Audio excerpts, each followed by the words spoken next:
GSS-TV. Clôture des mois dédiés à la femme en RDC. On en parle dans cette émission. Mesdames et messieurs, chers amis de l'émission Parlons Table, bonjour. Vous êtes nombreux à travers la RDC. Vous êtes à Kinshasa, vous êtes à Lubumbashi, vous êtes à Kisangani, vous êtes à Cabinda, dans la province de Lomami, vous êtes en France, vous êtes en Belgique, vous êtes aux États-Unis. Mesdames et messieurs, c'est un plaisir pour moi de vous présenter ce nouveau numéro spécial. Un numéro spécial qui reçoit pour vous sur ce plateau une femme leader, une femme qui incarne et qui inspire. Elle est analyste indépendante. Elle, c'est qui? Il s'agit ici de Madame Bijou Lubanda. Elle est déjà sur ce plateau, à qui nous disons bonjour, Madame Bijou. Bonjour Moïse. Comment est votre santé? Oh, ça va, nous tenons quand même, malgré la situation à l'est du pays. Nous sommes samedi 4 avril sur ce plateau.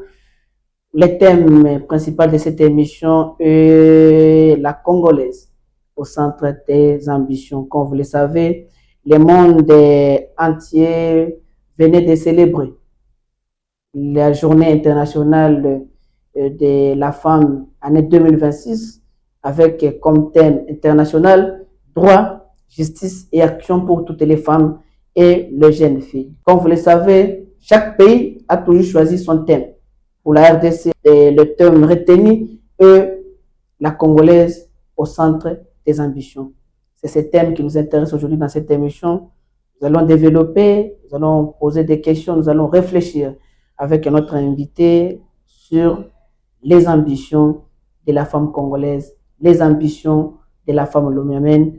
Elle est déjà avec nous sur ce plateau. Pour commencer, Madame Bijou Lubanda, en tant qu'analyste indépendante et femme leader de ce pays, que représente aujourd'hui pour vous la journée du 8 mars? Merci cher Moïse. Nous savons très bien que le monde entier célèbre chaque année la journée dédiée aux droits des femmes. Cette journée reste très importante. Elle représente la victoire du combat mené par les femmes au niveau international, au niveau mondial. Elle rappelle aussi les luttes historiques que cette femme a menées. C'est une façon de sensibiliser aussi le monde sur les inégalités qui persistent.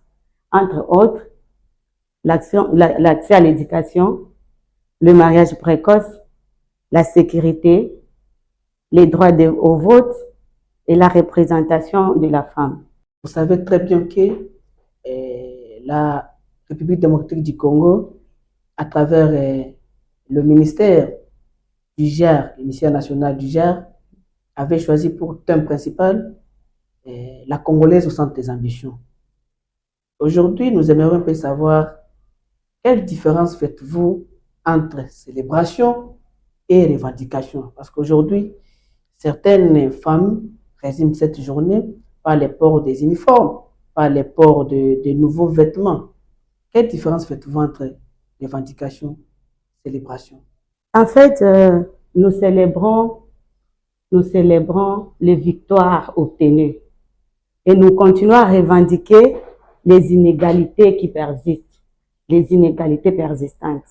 Madame Bijou Lubanda, vous êtes comptée aujourd'hui parmi les femmes leaders, surtout qui militent pour le développement de la province de Lomami. Oui. Pensez-vous que cette journée du 8 mars a encore son importance aujourd'hui? Cette journée est très importante. Elle doit garder son importance. D'ailleurs, cette journée permet à la femme de réfléchir sur sa situation passée, sa situation présente et future, Oui. D'où elle vient et elle se retrouve à quel niveau et d'où elle va. Pensez-vous que la mentalité de la femme congolaise, surtout de la femme de la province de Lomami, la femme lomamienne, pensez-vous que sa mentalité a évolué? La mentalité de la femme congolaise en général et lomamienne en particulier a tellement évolué. Comment? Aujourd'hui, nous avons les femmes leaders d'opinion.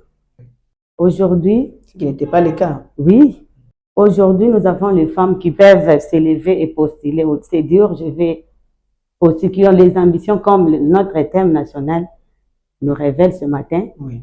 femmes au centre d'ambition. Aujourd'hui, nous avons des femmes qui peuvent s'élever d'elles-mêmes et se dire, non, je dois devenir telle. Donc, quelque part, vous sentez que la femme a changé sa façon de voir les choses. Voir même la jeune fille qui est peut-être mère, devenir mère. Elle s'est dit, devenir mère, ce n'est pas la fin du monde. Je peux encore me rattraper, je peux encore m'élever. Mais quels sont les défis principaux auxquels la femme de Lomami fait face? La femme, en général, et particulièrement la femme lomamienne, fait face à plusieurs défis selon les contextes culturels, économiques et politiques. Plus chez nous, plus c'est les contextes culturels qui priment et les contextes culturels et politiques. Puisque malgré que le statut de la femme a évolué, vous constaterez que la femme dépend toujours de l'homme. Elle attend toujours l'autorisation de l'homme. En réalité, on s'est dit que son statut plutôt a changé pendant qu'elle est toujours sous ordre de son mari. Et dans les contextes politiques, nous avons par exemple l'harcèlement sexuel. Vous savez, cher Moïse, un jour, j'ai eu à discuter avec les dames, c'était autour d'une conférence avec les femmes. Et il y a une femme qui avait dit, bon, tout ce que nous faisons, nous tenons nos réunions, bon, je pense que c'est du passe-temps, puisque quelque part, si vous voulez peut-être, vous avez les ambitions de postuler dans un parti politique, les leaders ne vont pas passer votre candidature. Ils chercheront toujours à peut-être demander, non pas vous étouffer. Ou bien écarter votre carte. Ou bien... Pas écarter. Là, nous parlons du contexte politique. Donc, quelque part, il y a un harcèlement sexuel. Malgré vos compétences, malgré vos capacités, vous trouverez, vous constaterez que la femme elle est toujours soumise à des contraintes. Madame Bijou Lubanda, oui. La représentation de la femme congolaise aujourd'hui dans les institutions publiques au niveau national est encore faible et inégale, malgré quelques progrès menés par le chef de l'État actuel, le président Tshisekedi. Où en sommes-nous aujourd'hui avec la représentativité des femmes dans la gestion de la province de Lomami? Je salue en passant notre président de la République et le champion de la masculinité positive plutôt. Malgré sa volonté, vous constaterez que les femmes sont toujours sous-représentées, que ce soit au niveau national et provincial. Et par exemple, j'ai les statistiques avec moi sur la représentativité de la femme au niveau de la province de Lomami. Et comprenez que nous avons seulement 5 femmes députées sur 27. Là, au niveau provincial, oui. Et nous n'avons que 2 au niveau national, comme députée nationale, et une seule sénatrice. Et une seule ministre, femme ministre, au niveau de la province de Lomami. Donc, malgré les combats menés, les actions, la femme est toujours sous-représentée. Que recommandez-vous aujourd'hui aux gestionnaires de la province de Lomami par rapport à la promotion de la femme lomamienne? Nous demandons à nos autorités d'encourager les femmes. Ils doivent penser aux femmes dans leur nomination. Puisque nous avons toujours des femmes capables, des femmes compétentes. Ils doivent quand même tenir compte de la représentativité de la femme dans leur nomination. Quelles sont les actions que vous menez ou que vous avez mises en place pour que la situation ou les conditions de la vie de la femme mamienne puisse s'améliorer? Il y a plusieurs actions à mener, mais les actions phares, il faut d'abord sensibiliser les femmes et les jeunes filles à leurs droits. Elles doivent comprendre leurs droits et aussi penser à leur promotion, promouvoir leur autonomisation.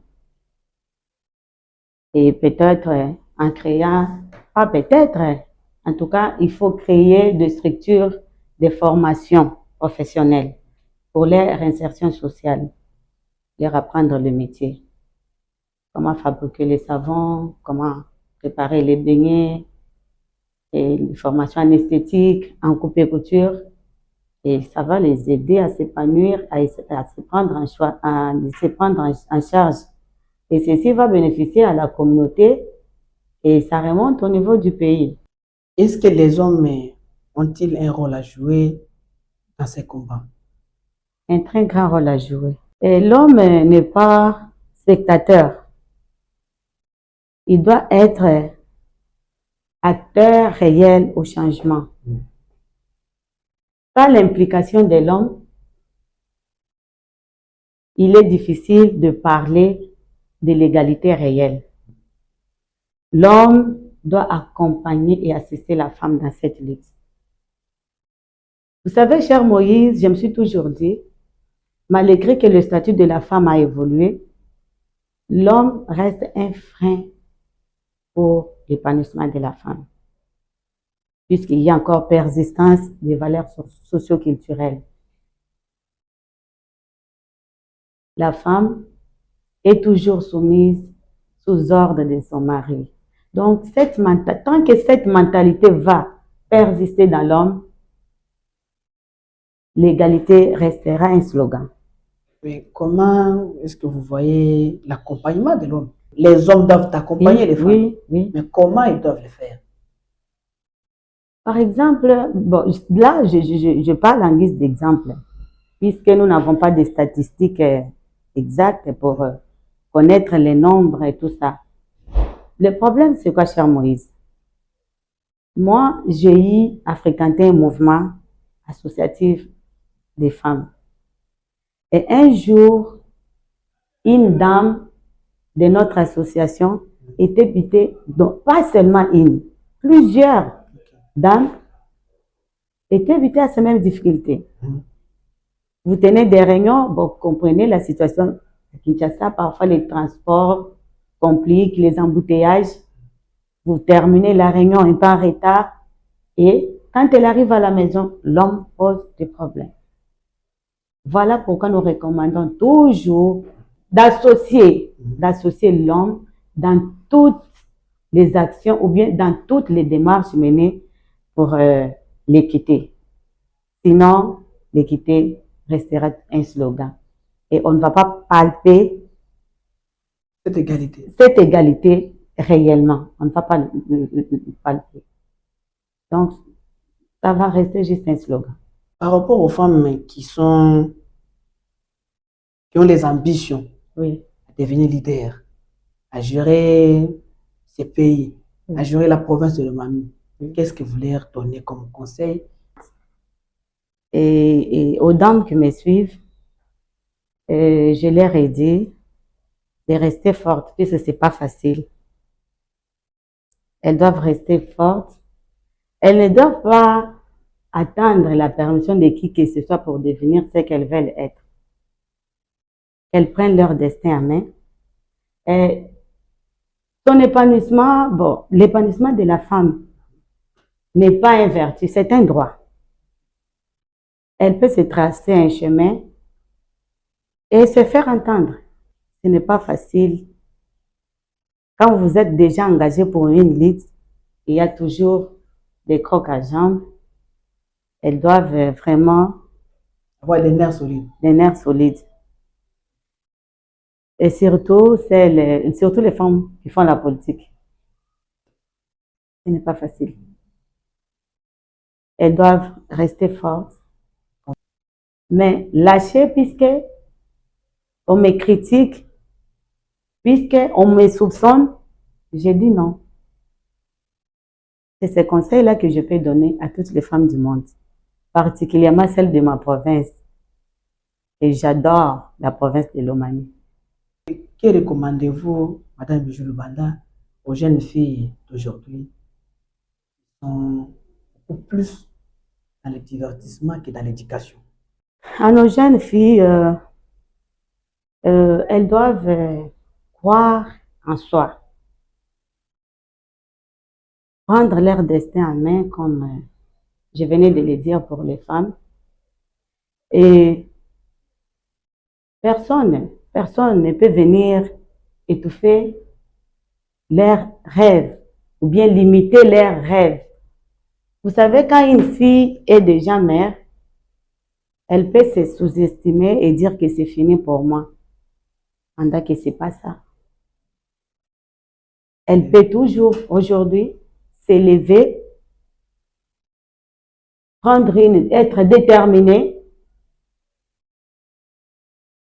et elle peut aller de l'avant. Et sa situation va changer. Et de prendre aussi leurs études aussi. Si. S'il y a moyen, le problème, c'est peut-être les moyens financiers qui causent problème. Voilà pourquoi nous recommandons toujours de récupérer nos jeunes sœurs-mères à des formations professionnelles. Pour ceux qui ont les parents qui ont les moyens de prendre leurs études aussi. De reprendre les chemins de l'école. Il n'est pas encore tard. Tant que tu vis, il y a encore de l'espoir. Vous savez bien, la radio, tout comme la télévision, c'est le temps. Chers amis de l'émission Parlons Table, nous sommes presque vers la fin de cette émission. Mais avant de nous séparer avec notre invité, et je rappelle ici qu'elle est une femme leader. Non seulement une femme leader, mais un modèle qui inspire la jeune fille au niveau de la province de Lomami. Oui. Et surtout, elle est analyste indépendante et femme militante qui lutte pour la promotion des droits de la femme. Avant de nous séparer avec Madame Bijou Lubanda, quel message fort souhaitez-vous adresser à la femme congolaise en général et à la femme mamienne en particulier? Le message que nous pouvons adresser à la femme congolaise en général et lomamienne en particulier, elle doit savoir que le temps est révolu. Le temps est révolu, elle doit s'élever. Elle doit s'élever puisque le développement de ces pays, beaucoup de femmes ignorent qu'elles sont actrices et qu'elles peuvent apporter quelque chose au développement de ces pays. Donc, le développement de ces pays dépend de l'apport de chaque femme. Et j'ai toujours dit que chaque femme, quelle que soit ce qu'elle est, quelles que soient les conditions où elle se retrouve, elle compte. Et son apport aussi compte. Et aux femmes lomamiennes, nous devons savoir que nous sommes actrices et nous devons nous impliquer pour le développement de notre province. Cette province n'appartient pas seulement aux hommes.